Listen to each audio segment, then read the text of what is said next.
si on va parler des relations entre les entreprises, les relations qui existent entre les entreprises. Donc, il y a une relation entre les entreprises. Donc, les entreprises sont soudées par leur activité, leur projet. Tout sont soudés par un lien. Donc, je parle de. C'est pourquoi j'ai titré l'ouvrage Corrélation des projets. Il y a une corrélation entre des projets. Donc, comment l'entrepreneur peut saisir cette corrélation, l'entrepreneur peut intégrer dans cette corrélation de projet. Donc, est-ce que vous devez analyser et rentrer dans le jeu. Introduction. Il y a une corrélation entre les entreprises. Une entreprise qui crée, une seule entreprise crée l'opportunité pour plusieurs entreprises. Donc, une seule entreprise peut créer l'opportunité pour plusieurs entreprises. Donc,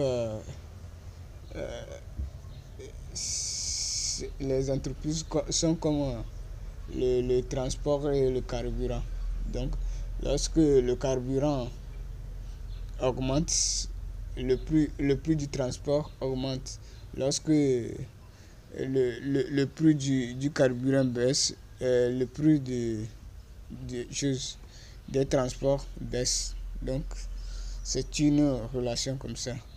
Donc on va parler. Donc, c'est un exemple que je viens de donner. Donc, ça veut dire que lorsque le carburant existe, la voiture doit exister. Donc, si vous êtes un entrepreneur, quelqu'un tient carburant en même temps, pensez en même temps l'achat d'un engin pour transporter les marchandises. Voilà, c'est ce que je veux. Donc, soit quelqu'un crée une entreprise pour produire peut-être le maïs, pensez déjà au transport de ces maïs. Donc, pour cela, créer déjà l'entreprise de transport. Donc, il doit forcément transporter les maïs. Donc, déjà, si vous avez les moyens, vous allez octroyer des prêts auprès d'une banque, payer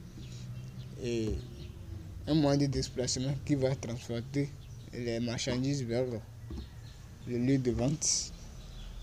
1. Projet d'origine. Par exemple,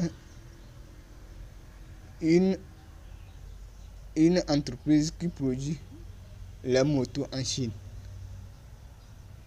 Quelles sont les opportunités qu'elle offre au monde?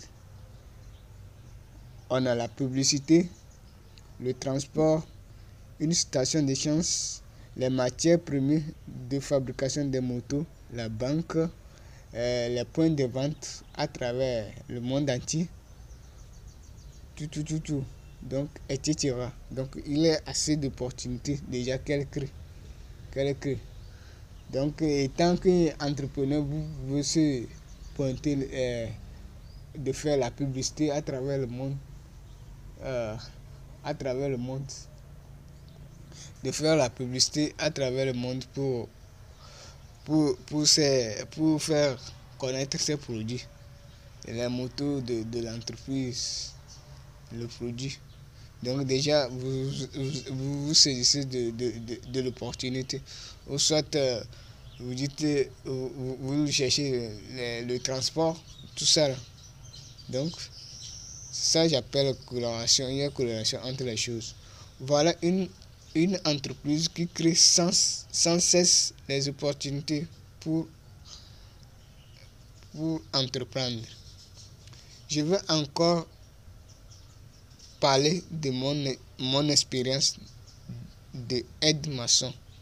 Donc, fameuse expérience de aide-maçon. Lorsque je vois un tas de sable sur un terrain, je pense immédiatement à la construction. Donc, je me pointe pour être embauché comme main-d'œuvre pour le chantier. Donc, déjà, quand on met le sable, si tu vas sur un lot déjà, tu penses aux constructions. Donc, tu penses que tu imagines déjà qu'ils vont embaucher quelqu'un pour l'aider dans cette tâche à construire. Donc, on se rend sur le terrain en même temps pour demander notre part, pour ne pas être loupé. En tant qu'un jeune entrepreneur, tu as quelle stratégie pour créer ton entreprise? Aujourd'hui, les entreprises les plus performantes sont les greffages d'entreprises, à mon point de vue. Donc, les greffages d'entreprise. Donc, tu greffes ton entreprise sur une autre entreprise. Donc, que tu vends tes choses.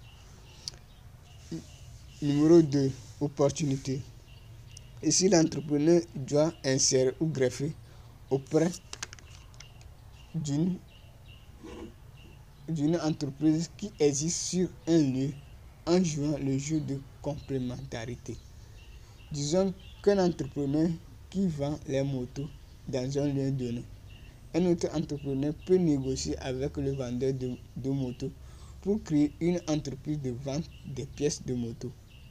Et un autre entrepreneur peut créer un bar pour la vente de la nourriture aux clients au même lieu. L'entrepreneur doit chercher des opportunités partout pour créer son entreprise.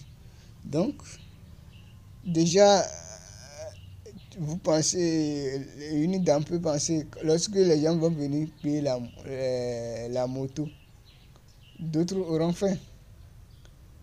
Lorsque les gens vont venir pour payer la moto, il y aura une date donnée, besoin des pièces, on peut installer. Ou on peut installer une entreprise qui va faire passer les révisions. Parce que quand on achète une nouvelle moto, il faut la révision. Donc, déjà, on installe une entreprise. Donc, lorsque la personne paye la moto en même temps, il passe par la révision et tout se fait en un bloc sur le même lieu. Donc, ce sont un groupe d'entrepreneurs qui doit penser et créer cette initiative qui va les avantager. Donc, il paie une nouvelle moto, déjà, il passe à la révision et il part. Donc, au fil du temps, il viendra, comme il a la confiance à la société qui a payé la moto. Donc, il a confiance aussi à l'entreprise qui va lui vendre les pièces. Donc, il viendra payer les pièces là-bas. Bon, allez, arranger ailleurs. Numéro 3, anticipation. Anticiper. Sur le plan anticipé. Ici, l'entrepreneur doit analyser le circuit d'un groupe d'entreprises pour anticiper les demandes du réseau d'entreprises pour saisir de l'opportunité. Si un entrepreneur pense produire le maïs pour une cible donnée, pour anticiper, on doit penser aux cultures des légumes pour faire la sauce de la pâte. Donc déjà, lorsque quelqu'un veut produire le maïs au Togo, le maïs sert à faire la pâte à pain, con, à boulot. Donc déjà, tu imagines, donc lorsqu'il va produire, on aura forcément la sauce. Donc on peut produire à des mains, gombo, tout ça, le piment, etc. Tomates pour seconder au premier projet.